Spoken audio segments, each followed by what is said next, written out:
Saat ini Pemkab Sukabumi tengah melakukan pembinaan selama 3 bulan ke depan, dengan harapan para kafilah yang diutus bisa menjadi juara MTQ tingkat Provinsi Jawa Barat. Dikatakan Wakil Bupati Sukabumi Iyo Sumantri, usai membuka Musabakoh Tilawatil Quran ke-45 tingkat Kabupaten Sukabumi di Ponpes Asalam Warung Kiara, Kabupaten Sukabumi. Iyo Sumantri optimis dengan adanya MTQ tingkat kabupaten ini dapat memperoleh kafilah-kafilah terbaik dan dapat diikutsertakan di MTQ tingkat Provinsi Jawa Barat. Bahkan Wakil Bupati ini optimis, kafilah dari Kabupaten Sukabumi dapat meraih juara, karena di MTQ tingkat provinsi tahun 2021 lalu, Kabupaten Sukabumi menjadi juara 6 besar.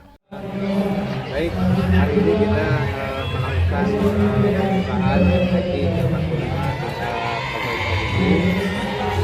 Insya Allah, pertengahan tahun akan dilakukan tingkat provinsi Jawa Barat. Kita berharap bahwa pelaksanaan MTQ ini meskipun di musim hujan ini, insya Allah bisa berjalan dengan baik dan lancar. Kemudian materi pun akan tersampaikan dengan sempurna, saya kira. Dan akhirnya kita ingin memperoleh kafilah-kafilah yang memang menjadi duta-duta Kabupaten Sukabumi nanti untuk di Jawa Barat.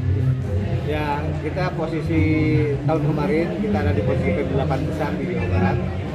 Kita ingin menggeser ke, ya mudah-mudahan bisa di angka 6 atau angka 5 lah, ya, besar. Tapi itu pun support kita, upaya kita akan kita lakukan mulai hari ini. Nah, mudah-mudahan ini bisa tersampai atau bisa tersampaikan. Tentunya di samping kita melakukan hal ini juga ada pembinaan ke depan 2-3 bulan untuk.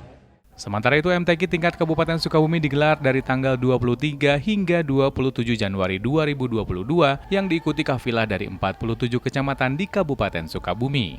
Dari Kabupaten Sukabumi, Ujang Heriaman melaporkan.